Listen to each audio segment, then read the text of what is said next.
It's your boy Conserviz34. I am back home. I'm back home, folks.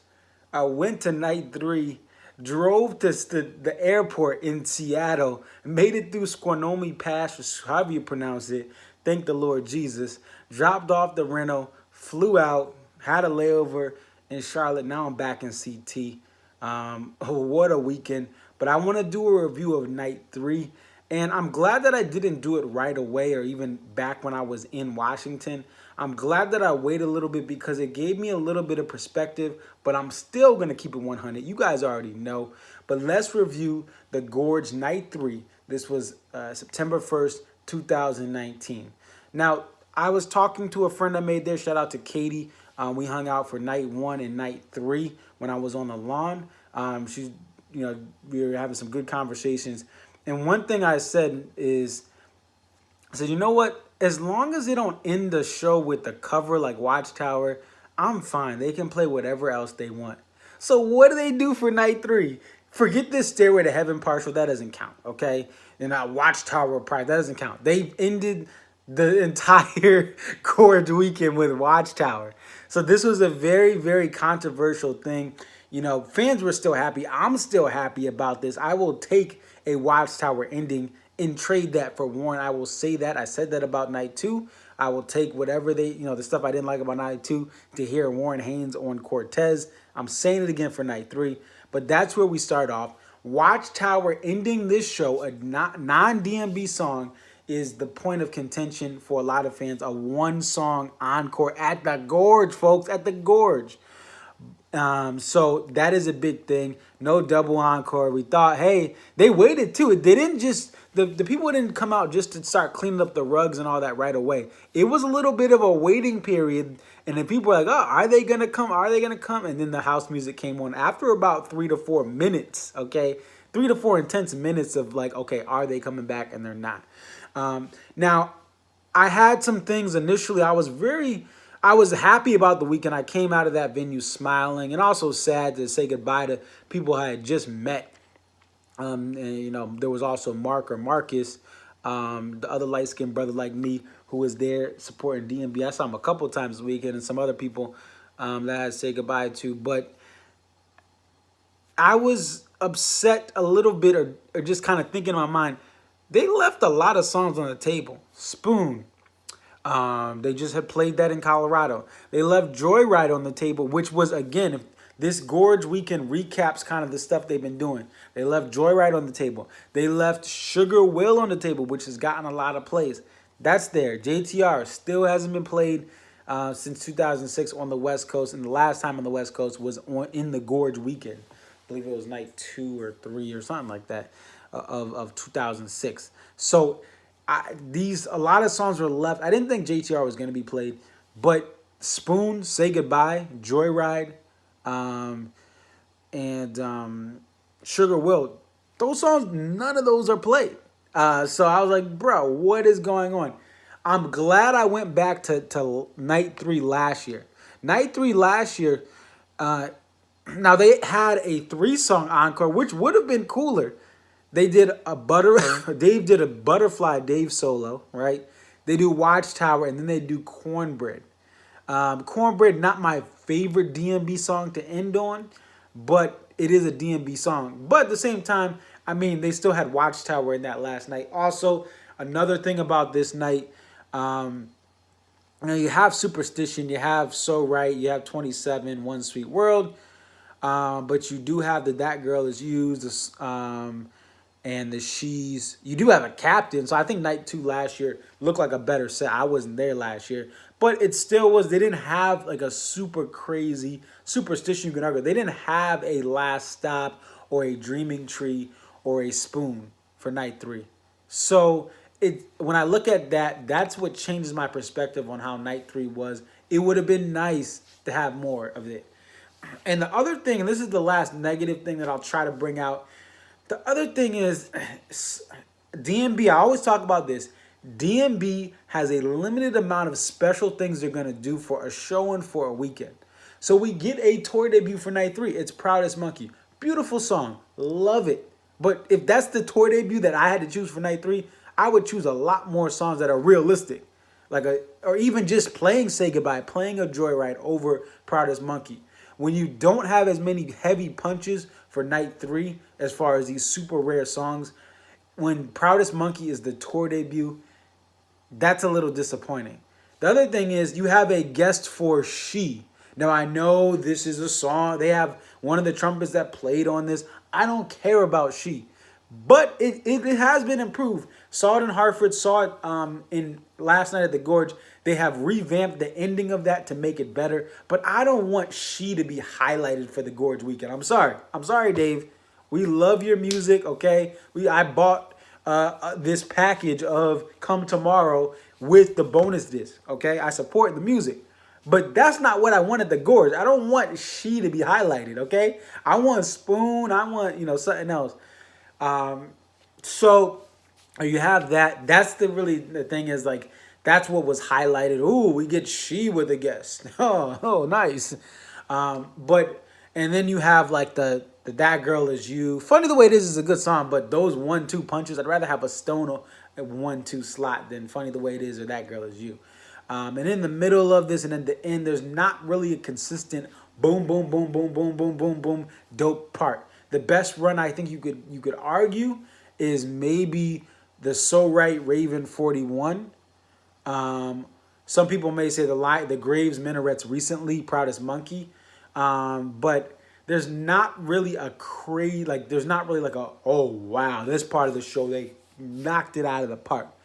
But it's a solid show and everyone got what they wanted, I think. And here's the thing I'll be positive about. I was so happy to get Funky Raven on song 14 of this set. Funky Raven, I've been waiting to hear this for a year and change now, since I first saw it at the beginning of 2018. It was nice to get that. Write a song. Finally heard this song in real life. Recently to be played, hasn't been played that much recently, and we got it. Lie in Our Graves, awesome. The Back in Black, Fly Like an Eagle, awesome. And here is the key moment of the night, the number 41, After the Raven, with Mr. Warren Haynes. This is a highlight moment, okay? When he came on and they did 41, I was like, oh, Lord Jesus, thank you. They didn't do Jimmy Thing. I did not want Warren on Jimmy Thing. I wanted the homie on something, anything but Jimmy Thing, okay? It could have been Sweet, okay? It could have been, When I'm Weary, okay? I just want to hear Warren not on Jimmy Thing. And again, Warren Haynes showing us less and more. And some fans, you can't compare Warren to Tim. Oh, yes, we can. Oh, yes, we can, and we're going to compare him. I appreciate Mr. Tim Reynolds, and to me, overall, he's the right person for this band, even though I disagree with some of his note selection.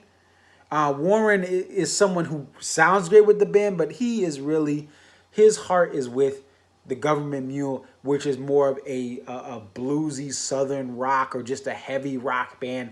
That is his niche, not Dave Matthews Band. So Warren and Allman Brothers, which I saw him, I have the poster back there, over there from the last run. That is where Warren belongs. He doesn't belong with D&B full time, but I would like him to be with them full time, but he doesn't belong there. He is having fun in his own lane. But he shows us how being economical with notes, having tone, no effects, just overdrive and his Gibson. And Warren Haynes was doing the darn thing last night. One thing that I mentioned, I believe, in my last video is the cool thing is this dude is switching as a guitar player. He is switching tones. He's not using all these flashy pedals, which I use, and I think it's cool when Tim uses them.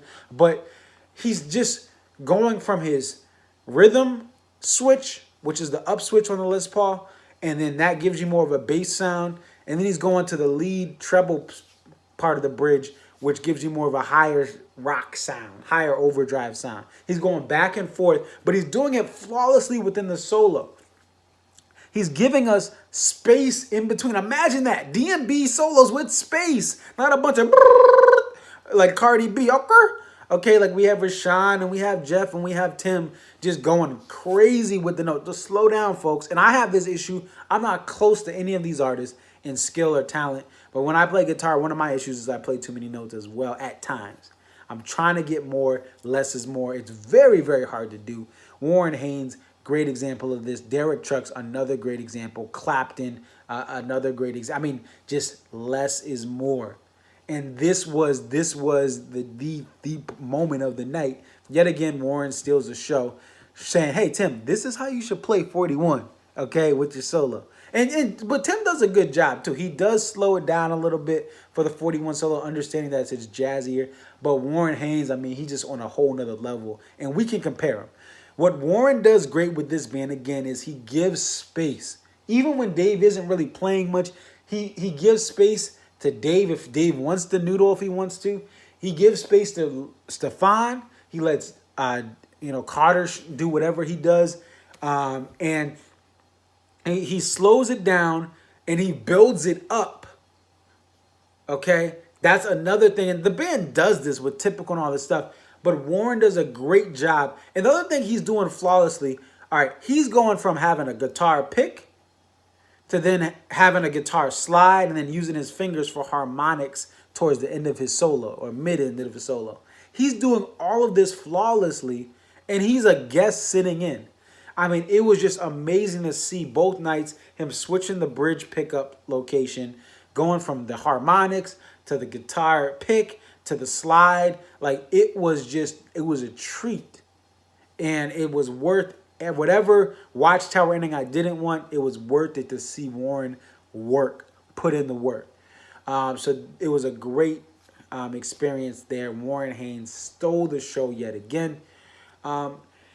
But just overall, I would have liked to have more of those game breaker songs. But I realized when I look historically at the recent years of the Gorge, that's not something that the band does. They don't have this, Spoon, Dreaming Tree, people. Like, they don't do all this crazy runs. You have some special moments mixed into every night. You have your throwaway bathroom songs and you have your good songs. Now, yes, 10 years ago, these sets were superior because you didn't have all these additional songs. You didn't have the song selection that Dave limits himself to. Nowadays, there were better choices 10, 15 years ago at the Gorge. But it is what it is. Things change. Bands change their sound. Dave wants a rock sound. They have a That Girl Is You type of, a unique song in that he wanted to do. He wanted to be Pearl Jam and play She there with his Gibson's Les Paul Jr., which sounds better. Oh, no. The Gibson's was on Samurai Cop. But She, but she's on the baritone. And he did so right after it. So he gave us that old, he gave us that new in with the baritone. And then, like I said, Samurai Cop sounds better on the Gibson Les Paul Jr., which I saw him at Hartford. That's when I first saw it.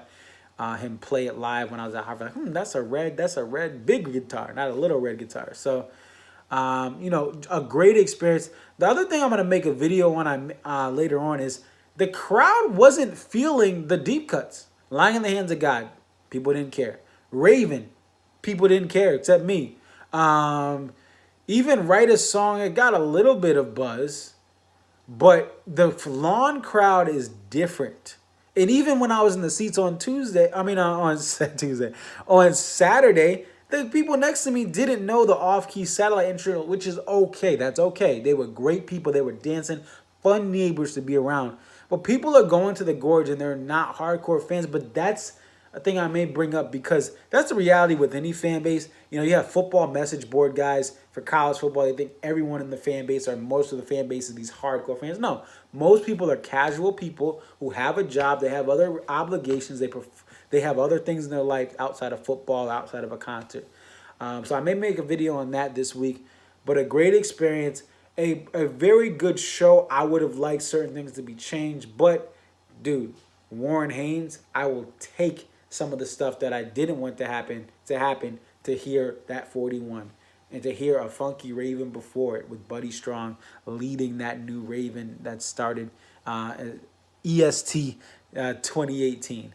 Let me know what you guys think. Definitely like, comment, subscribe. How I rank the nights right now, I think night 1, night 2, night 3 in order.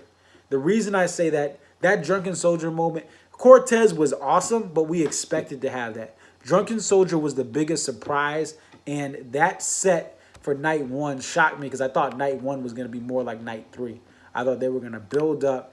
But night one is the number one night for me. You get a drunken soldier liberation. To kill the preacher, which went a little, it felt like it went a little longer than normal. We have a tripping Billy's, and the encore was flames, folks. I'll back you up. Two-step, PNP to Rapunzel. Seek Up starts the main set. Come Tomorrow allows me to go to the bathroom at the beginning of the set so that I can go straight through the rest of it and enjoy the crush, enjoy the rooftop, which was dope, enjoy the maker. So, to me, night one is my favorite night. Night two is second. Night three comes in last place, respectfully in last place.